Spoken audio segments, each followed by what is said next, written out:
Pro Group Management. Workers' comp that works for you.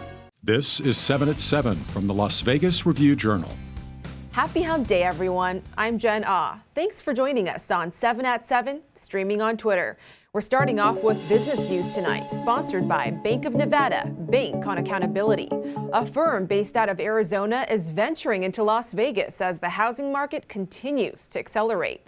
The firm, Walton, says it's required a 17-acre tract and in partnership with a top home builder plans to develop 175 townhouses and single-family homes in the town of Enterprise. We'll go more in-depth into the story and the housing market later tonight with our real estate experts, Eli Siegel and Sabrina Hudson, so stay tuned. Also in your business news, a look back at 20 years for the Palms. Spearheaded by George Maloof, who also developed the Fiesta Casino in North Las Vegas. He's known to take a unique approach that attracted locals, tourists, and even celebrities. And for a while, he had kept the property going since 2001, despite all the hurdles. So the unique thing with the Palms was this strategy to attract not only tourists, but locals and celebrities as well. And this was something that Maloof told me that, it was sort of a risky decision, but something that he thought would work well, and it ended up being a success for the property. However, the Palms has yet to reopen after COVID restrictions started to lift. Red Rock agreed this month to sell it to San Manuel. Band of Missions Indians will have to wait and see what they do with it. Here's the latest in sports. The Raiders have begun phase 3 of their organized team activities here at their Henderson headquarters. And if you remember, about a month ago, the team put out a statement following other clubs in the league saying that they were not going to attend OTAs, but Wednesday's attendance proved otherwise. It's just great. It's great for team building, great to be around the guys. Coach Gruden's taking good care of us as far as walkthroughs and keeping things down tempo. But it was important for us, the offseason kind of started off with the NFLPA and their agenda, and we released a statement, but a couple days later we came together and we were like, listen, other teams are working. We are at a competitive disadvantage if we're not working. Let's get our back there and get to work. Now to your top stories, sponsored by Carnegie Heights. Police are investigating a deadly shooting near a convenience store in central Las Vegas. Officers say a man in his late 20s was walking close to the 7-Eleven at the intersection of Maryland Parkway and Bonanza Road just after 7 o'clock this morning when he was shot. At some point, there was an altercation before the shooting, according to police. The victim died in the hospital. Plus, prosecutors in Las Vegas are reportedly pondering the death penalty for the teenager accused of slaying his girlfriend's father. 18-year-old Aaron Guerrero is facing murder charges in connection with the death of 45-year-old Daniel Halseth. The chief deputy DA says his office should make a decision by next month. As the end of the legislative session looms, mail-in voting takes another step forward in Nevada. Review-Journal's Renee Summerhour joins us with the details. Good evening, Renee. Good evening, Jen. The Assembly Ways and Means Committee approved Assembly Bill 126 and 321.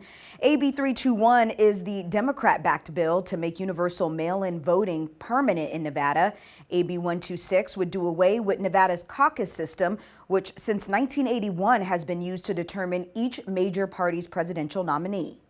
Republicans are objecting to the bill. They're objecting on the grounds of cost, and despite the fact that an investigation found that there was no widespread voter fraud in the 2020 election, they're still raising concerns that these items might lead to more fraudulent voting.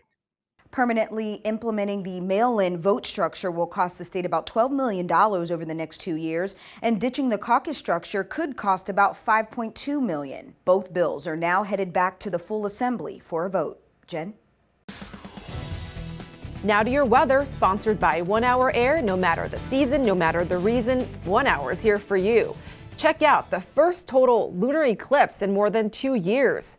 Shining above the Las Vegas Valley overnight, this super blood moon was seen across the Pacific as well as the western half of North America, sending social media abuzz across the world as those in South America and Eastern Asia saw it as well.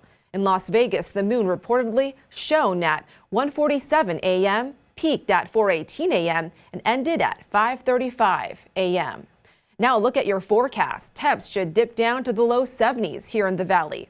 Looking at your weather for the next 7 days, temps are sticking to the upper 90s, even breaking 100 degrees early next week. And we don't expect a lot of wind coming through. Sports betting sponsored by Las Vegas Paiute Tribal Smoke and Cigar Shop. A few Las Vegas residents are among the favorites to win this week's LPGA Tour and PGA Tour events. Former Bishop Gorman standout Inbee Park teed off today as the 10-1 favorite at the Westgate Sportsbook to win the Bank of Hope LPGA Match Play Tournament at Shadow Creek, and Danielle Kang was 16-1. Now to your lifestyle news, sponsored by Get Healthy, Clark County.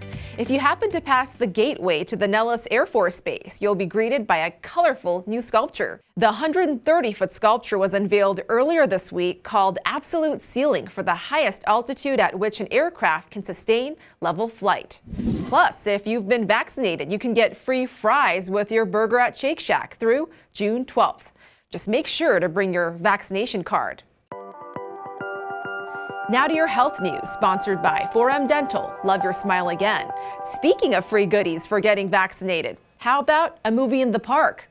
One of Clark County's pop-up vaccination clinics will be taking place at Silver Bowl Park, where officials will be hosting a free movie in the park this Friday night. You can get your shot at 7 p.m., then hang around for DreamWorks Trolls World Tour. Just make sure to bring blankets and chairs. Tickets are available for refreshments at the Whitney Community Center now through Friday. In your entertainment news, sponsored by DiscoverYourNevada.com, brought to you by Travel Nevada. Rick Harrison of Pawn Stars coming to the big screen? Review Journal's Johnny Katz explains. Dennis Quaid and Rick Harrison hit it off so well back in December when Quaid was on an episode of Pawn Stars in Las Vegas that Quaid has asked Harrison to take part in the movie Reagan. Quaid plays Ronald Reagan, and Harrison plays a Secret Service agent. It's not a big role, but it's important to Harrison because Ronald Reagan was a political hero of his, and in fact, Harrison's first ever vote for president was for Ronald Reagan back in 1984. Thank you for watching 7 at 7. If you have a Roku device, just search Review Journal to download our channel. Watch Las Vegas breaking news streaming live on your OTT device. Coming up in less than an hour, we'll have a special segment on Las Vegas's red-hot real estate market and how it fares compared to the rest of the country. See you then. Review Journal Studio, sponsored by Adam Kuttner. Get the maximum settlement as quickly as possible. This 7 at 7 update, sponsored by Pro Group Management. You're watching 7 at 7 from the Las Vegas Review Journal.